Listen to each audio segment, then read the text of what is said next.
Yo le quería preguntar a propósito de su lectura de barrios, y claro, que gente invocar justiciable. ¿Cuál considera usted que es el momento procesal propicio para introducir la cuestión en las distintas instancias del proceso, ya sea el inicio o con sentencia definitiva? A mí me parece que es uno de los puntos muy interesantes de Barrios, porque justamente dice esto, dice, bueno, pero cuando esto empezó, no sucedieron todas las cosas, no pasó lo que pasó en los 2 últimos años. Entonces, si uno sigue Barrios, me parece que debería entender, o entender, digamos, cada uno entiende lo que quiera, pero debería prestar particular atención que lo que busca Barrios es una finalidad, no un anclaje procesal. Y también que el código procesal da lugar a ese anclaje. Y que estamos en la fase de determinación de un quantum. No estamos en la fase de la determinación de la existencia o no del derecho. Estoy fijándome en el quantum. Y el quantum me acerca a la fase de liquidación. En tanto me acerca a la fase de liquidación, tengo que ver en el momento de reponer el derecho. Y no tengo que ser excesivamente formalista, porque allí la preclusión pareciera ser un concepto que no necesariamente aplicable si uno sigue las razones que da Barrios con las que estoy de acuerdo. Alguien podría decir, no, esto me lo debía haber declarado antes, porque si no me lo invoca antes, me genera toda una complicación. Me parece que estamos en la fase de determinación. No estoy diciendo que se reabran los procesos para aplicar Barrios, que ya ha sido satisfecha la deuda, pero también podría darse este supuesto inundar, producto de Barrios, inundar los tribunales con la nueva reapertura de por qué se cerró respetando la ley de convertibilidad. No sé si con esto respondo. Sí. Bueno, Eduardo, como siempre es un gusto.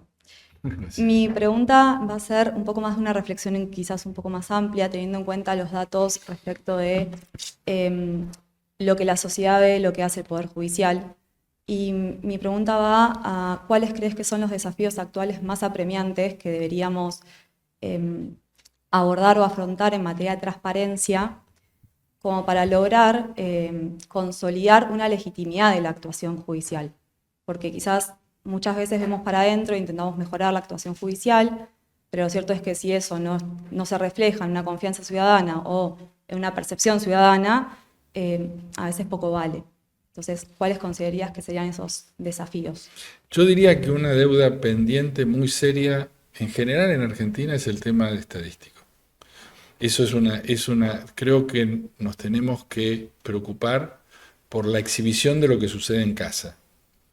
Esto, yo creo que lo mejor que puede hacer uno es abrir la página de la Corte Europea y ver los parámetros de difusión que tiene, que son excelentes. Y la preocupación que hay por la mirada sobre el respeto hacia el otro. Haciendo una defensa del proceso, no tengo más remedio que decir que sobre unas 20.000 violaciones que ha habido hasta ahora al sistema europeo de protección de derechos humanos, casi el 70% pasaron por la violación del artículo 6, que es el artículo del debido proceso, así que cuenta cómo se discute, cuenta mucho cómo se discute a la hora de respetar el derecho. Y el Consejo de Europa se ha preocupado mucho por la propia legitimidad del órgano. Y desde luego no es ingenuo esto. El sistema europeo es un sistema que está abarrotado de casos que han tenido que poner filtros para limitar, porque no podían atender la cantidad de casos que tienen, y este poner filtros les exigía ser muy legítimos. Porque yo puedo decir no puedo cuando tengo mucha autoridad moral para decir yo no puedo porque me estoy ocupando de algo en serio. No si nadie sabe qué hago, todo el mundo me dice, pero ¿por qué no me resuelve el caso? Y dije, no se puede. Y para decir no se puede, uno tiene que tener una alta legitimidad. ¿Cómo hacen para que esa legitimidad exista? Lo primero que han hecho es hacer mucho más transparente el sistema. Yo creo que la transparencia es un rol clave. Y después preocuparse por el diseño. Nosotros tenemos una Corte Interamericana que si la compara uno con la Corte Europea, encuentra que hay una diferencia de diseño que es increíble. La Corte Interamericana siguen siendo los jueces que son y trabajan como han trabajado y tienen un nivel de producción muy bajo para las violaciones que hay en el sistema interamericano. Sin embargo, no logramos dar respuesta. ¿Es culpa de ellos? No, también es culpa de los países, de los estados. En Europa se está discutiendo por qué un juez, cómo es nombrado un juez de la Corte Europea. Aquí, no. En el sistema interamericano, nada.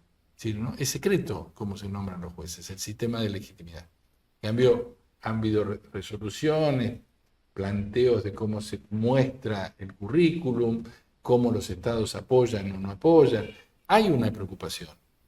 Nosotros seguimos sigue siendo la asamblea de la Organización de Estados Americanos la que promueve un juez y no se sabe nada. Y esto genera mucha debilidad. Ahora, tiene la culpa la Corte, la tiene la OEA, la tenemos todos. Creo que el camino hacia un Estado de Derecho es un camino muy difícil. Exige el involucramiento de todos, desde los que están en la escuela primaria hasta los que se están jubilando. La referencia a la escuela primaria no es inocente. Una de las preocupaciones que creo que en materia de control de constitucionalidad, precedente, todas estas cuestiones deberíamos tener muy en cuenta es el estado de la enseñanza del derecho en la Argentina, que yo creo que es muy preocupante, por montones de razones. Si uno, en mi propia facultad, yo he ido a la biblioteca a buscar obras anteriores a los años 50, 60, y el acervo de la biblioteca es muy bueno. Y yo me preguntaría qué compra hoy la facultad, qué obra sustantiva, qué investigación hay, que no sea la investigación que hacen los docentes por otras bibliotecas a las que tienen acceso. ¿Cuál es la que le da su propia facultad? Y acá hay un problema. Entonces, la estructuración de todo eso, en la facultad yo creo que no, la enseñanza del derecho no nos podemos olvidar de ese tema porque es un tema muy serio, porque los que después van a ser jueces tienen que tener una formación y allí hay una quietud que es increíble. Yo antes de venir preguntaba, porque este es un tema que me interesa para ver si estaban los datos ciertos, mantenemos un promedio de graduaciones desde hace décadas. Se reciben abogados, hay otros títulos, se reciben unos 500, 600 por año. Entren 20.000, 50 o 3.000, 500 por año. Entonces, preguntarse sobre esto, pero no preguntarse, así como la pregunta, ¿demoramos en barrio? Sí, demoran en barrio. Cuando es transparente, bueno, se puede mejorar, pero si esto lo ocultamos, y la verdad es que en materia de enseñanza del derecho se discute muy poco, y no hay discusión de los colegios de abogados, de las instituciones afines, sobre cómo se enseña derecho, qué pasa en la facultad, cómo se sostiene, cómo se financia. Este es un problema. Y de todas estas cosas hay que ir ocupándose. Tal vez cada uno se tenga que ocupar mejor de lo que hace. Si yo no tengo nada que ver con el Poder Judicial, poco me puedo ocupar. Podré aportar, contribuir. Me tengo que ocupar de la Facultad de Derecho, ciertamente. Porque además el egresado de la Facultad de Derecho al día siguiente que se matricula puede litigar ante la Corte. Por supuesto. Bueno, hay muchos que Argentina es un país complicado porque cosas que uno dice por ahí pueden ser malentendidas. Pero, por ejemplo, en la Corte de Casación francesa son muy pocos los abogados que litigan. Y cuando se dan las discusiones en Italia lo que dicen es que uno de los problemas que tiene la Corte de Casación italiana, primero el artículo 111 de la Constitución, pero aparte de esto, es el acceso abierto. No, porque hay que, digamos, tiene que haber un sistema de cooperación. En Alemania, por ejemplo, los jueces de distintas camadas se reúnen con los abogados de la misma camada para ver cómo anda la justicia, cómo la profesión. Que lo ven como un desafío común.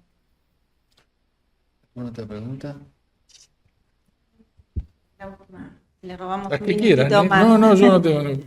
Para mí, A partir de gusto. sus estudios sobre la independencia del Poder Judicial, quería escuchar algunas palabritas, su impresión de cuál debe ser el rol de los superiores tribunales de justicia en estos tiempos en los que se le exige pronunciamientos en litigios estructurales o, bueno, como bien señalaba el doctor Soria, en las sentencias dialógicas y en aquellos órdenes de prioridades presupuestarios y que inciden sobre políticas públicas también. ¿Cuál debe ser el rol de esos tribunales entonces para mantener la independencia de los poderes, ¿no? Bueno, el rol es bastante simple. Debe tratar de hacer justicia. Y no pueden ser independientes. Si no, no es un juez. Y yo, eh, entre los argumentos, entre las buenas, porque no todos pueden ser malas noticias. Yo creo que ha habido buenas noticias y esto no es un dato de coyuntura, pero es un dato que me parece interesante mencionar. En el 2015, de esto hace nada, 8 años, Naciones Unidas convocó la Agenda 2030. ¿Por qué convoca la Agenda 2030?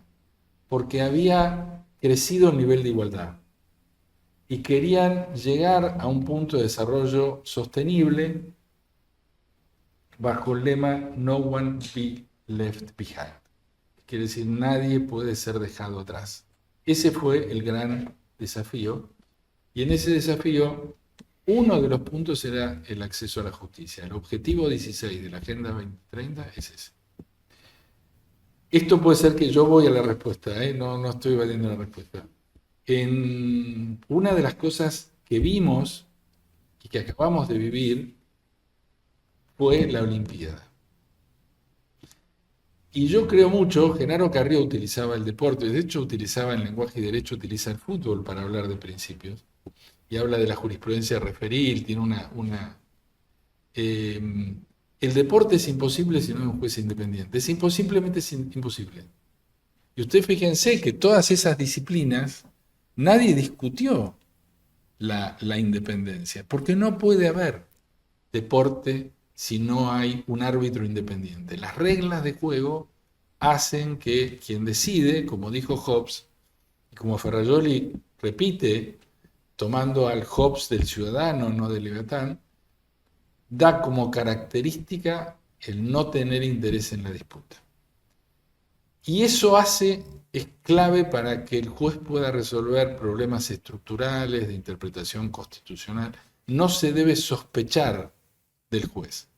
¿Por qué cayó la credibilidad en la Corte norteamericana? Que fue quien inauguró el control de Constitución.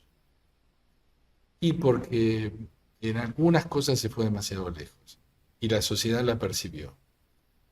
Entonces, que los jueces tengan conciencia de este dato, que sean realmente independientes e imparciales, que creo que acá hay una división que es interesante, hay problema del lenguaje, pero que es la independencia, son la serie de condiciones que permitan lograr un juez imparcial y a la vez la serie de condiciones que hacen que se pueda controlar para que sea imparcial.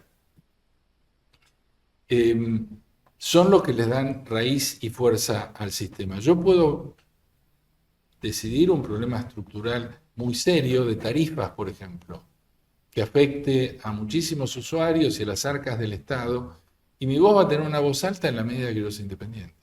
Si no soy independiente no va a servir de nada. Yo no sé si han visto, pero hoy el Superior Tribunal de Venezuela convalidó las elecciones de Venezuela. Nadie cree en esa decisión. No hace falta discutir que no son independientes. No son independientes. Y esto hace que esa decisión no tenga ningún valor. Si hubiera sido un tribunal independiente, no estaríamos discutiendo más el tema. Hay una elección. Porque los que lo dicen tienen la respetabilidad necesaria, lo cual es condición sine qua non para que haya una decisión que preserve y logre concluir la discusión. Bueno, acabamos de tener una prueba más de la lozanía y la vigencia de la Escuela Procesal de La Plata. y de por qué ha ganado en hondura y calidad esa escuela. Muchas gracias. Muchas gracias. Los despedimos con un aplauso.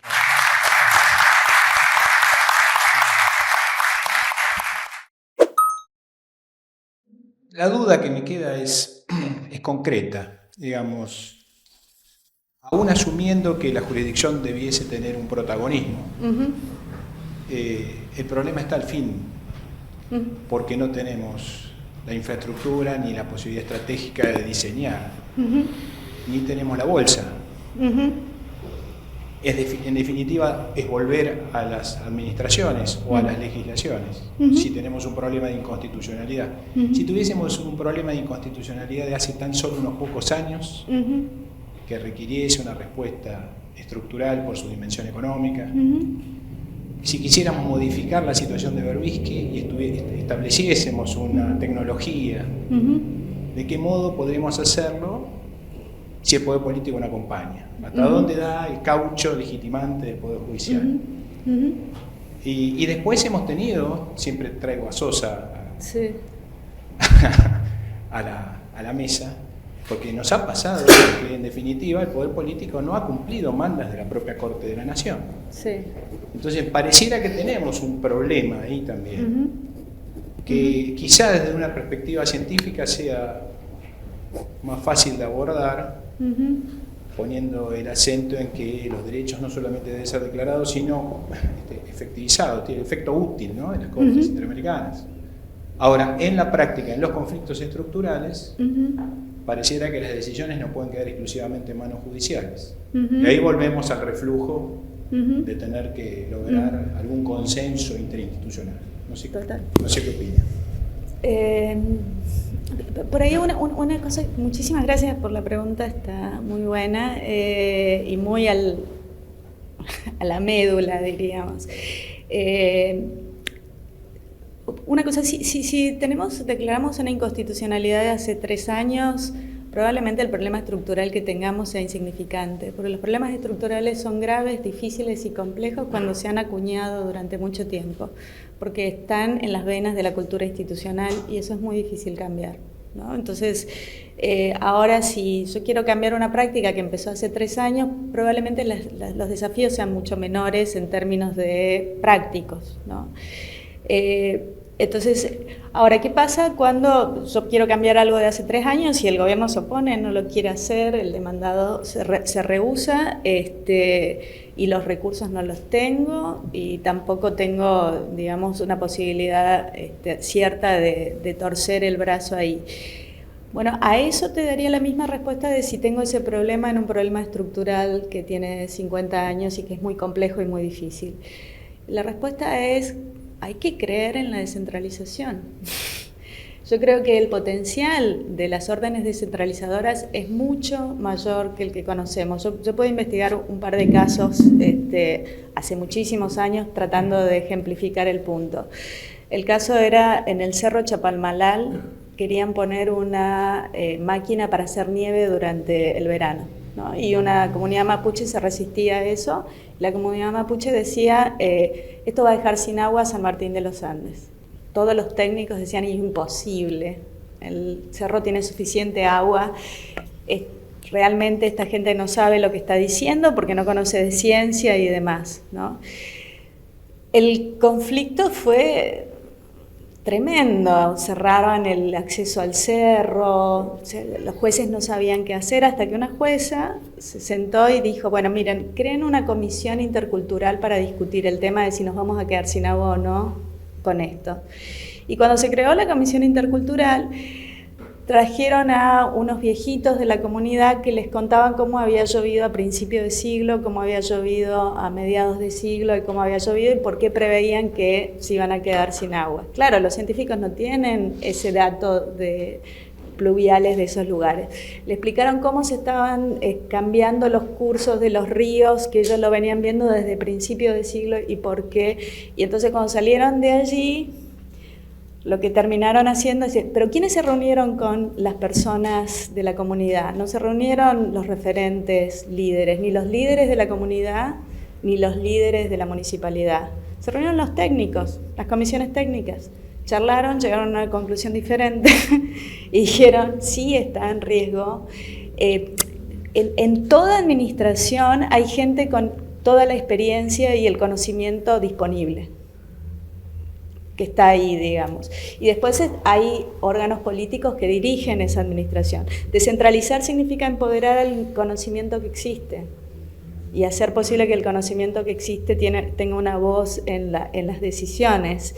Y me parece que si pudiéramos aprender el enorme potencial que existe en la potestad de los jueces a veces de determinar quiénes van a tomar las decisiones, sin desempoderar a los responsables, a los órganos responsables, pero descentralizando el estudio de los casos y las miradas y las respuestas, yo creo que ahí hay un potencial enorme, no solo por la investigación que yo hice en este caso, porque la hice en este caso porque había visto en Irlanda y en Estados Unidos muchos estudios de casos que estaban mostrando eso, que hay una enorme potencialidad en la capacidad de descentralización.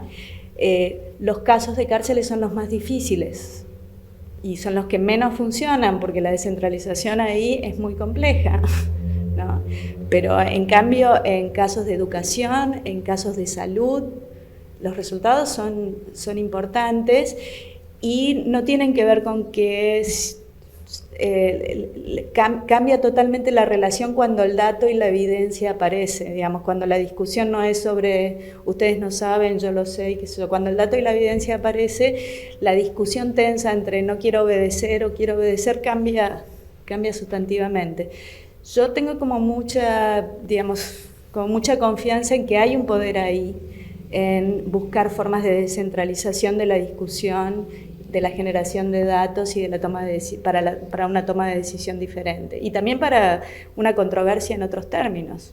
O sea, la mayoría de las controversias estructurales son en términos de una ignorancia de la empiria que es muy preocupante, en términos así como grandilocuentes, sobre asuntos súper importantes y complejos, que creo que hace que si yo fuera juez también querría salir corriendo de ese lugar, digamos, si la discusión está en esos términos. Pero la discusión puede cambiar de términos porque el conocimiento está en las administraciones públicas, está en el poder político, solamente que no siempre está ahí arriba, sino que a veces está ahí abajo.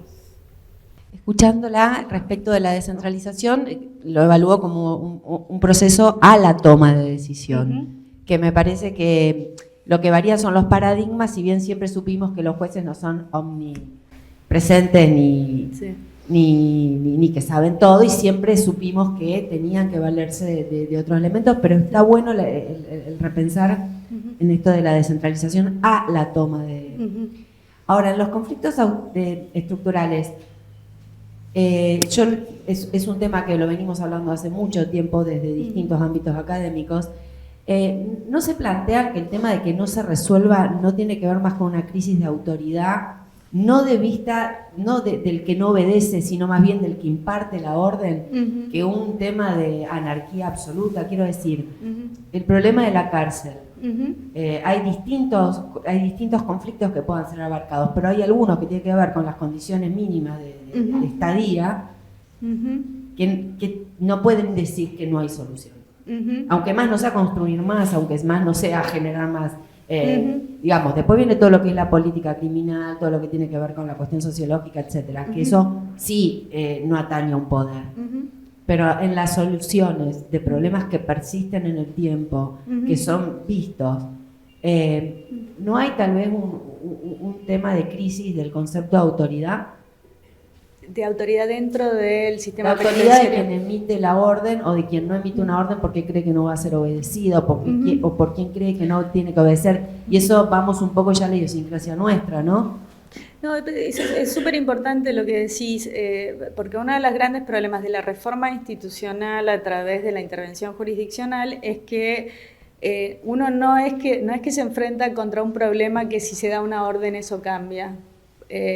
Y no sé si tiene tanto que ver con la autoridad de quien la emite, sino con la juridicidad que existe.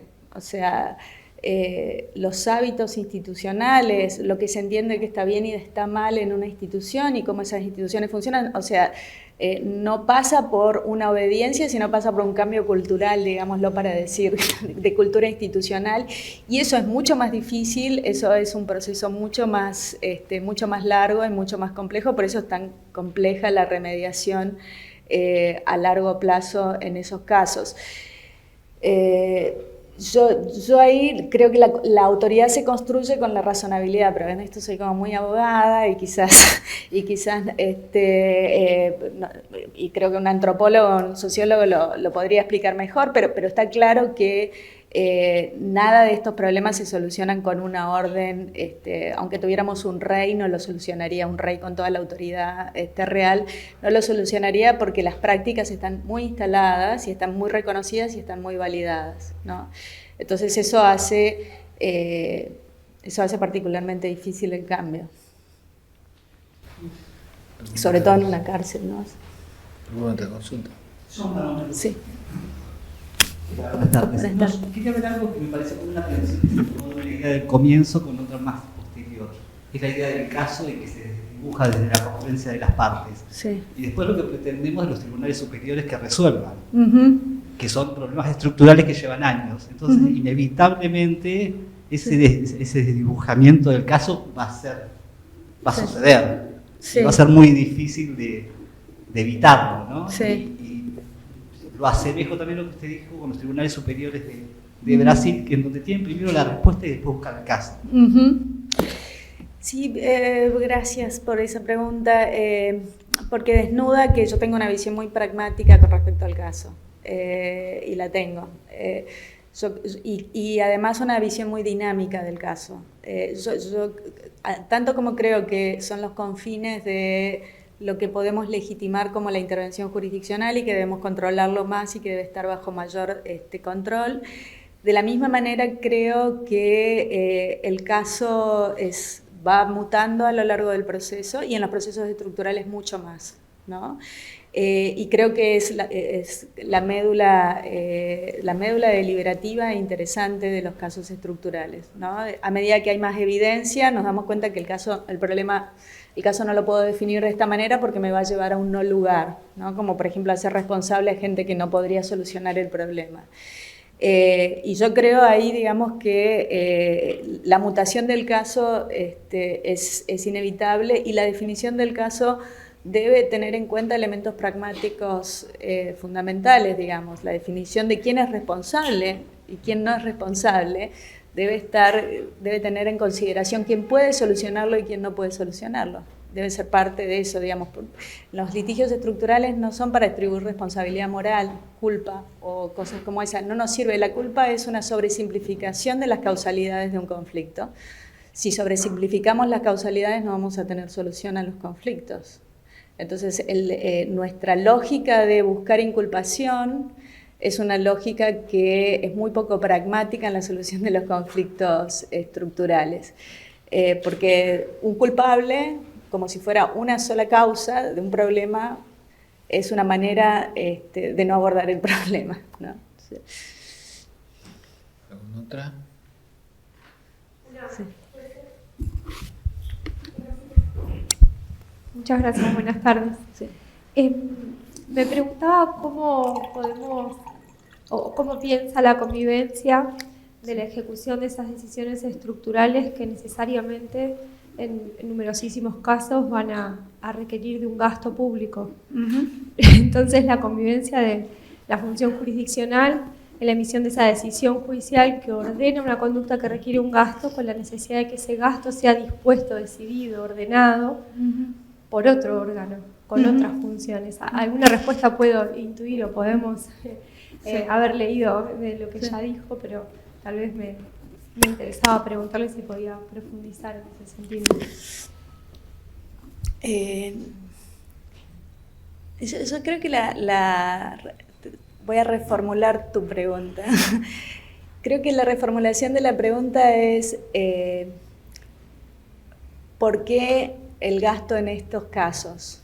Porque en realidad cada vez que hay decisiones jurisdiccionales en materia impositiva, no tenemos ningún problema en que el gasto público se aumente, se reduzca, etcétera, cuando tenemos en muchas otras decisiones, responsabilidad civil por daños, lo que sea, ahí no nos hacemos esa pregunta. Nos hacemos la pregunta en estos casos. Una de las razones que solemos arguir para hacernos la pregunta en estos casos es decir, pero estos son costos enormes y no sé qué, bueno, no sé, la coparticipación de Santa Fe es 10 veces más enorme, 20 veces más enorme, o la coparticipación de Córdoba es 10, 20 veces más enorme que eso, o la parte de coparticipación de Ciudad de Buenos Aires es 100.000 veces más enorme. Pero ahí no nos hacemos esa pregunta, nos hacemos la pregunta en los casos estructurales que afectan a minorías que históricamente han sido bloqueadas del acceso a la justicia y que tienen un problema que no puede desbloquear al sistema político para que ese problema sea parte del presupuesto anual, ¿no? Entonces, yo diría que es un problema práctico sobre todo, pero que no perdamos la perspectiva de su naturaleza, porque no es una naturaleza diferente a otras intervenciones jurisdiccionales, ni mucho más grandilocuente que otras intervenciones jurisdiccionales, quizás idiosincráticamente diferente, ¿no? Porque estamos acostumbrados a decirle a alguien decirle al Estado que ese impuesto es inconstitucional, o decirle al Estado que la coparticipación va a tal lugar o que tal cosa, pero nos cuesta más decirle que tiene que poner más dinero en las cárceles o en la educación y qué sé yo. Pero miremoslo como es idiosincrático, creo que es idiosincrático, creo que tiene que ver con eso, no con algo por fuera de la naturaleza de la función jurisdiccional. Eso. Bueno, le agradecemos a la doctora la atención, las palabras, su aporte y la despedimos con un aplauso.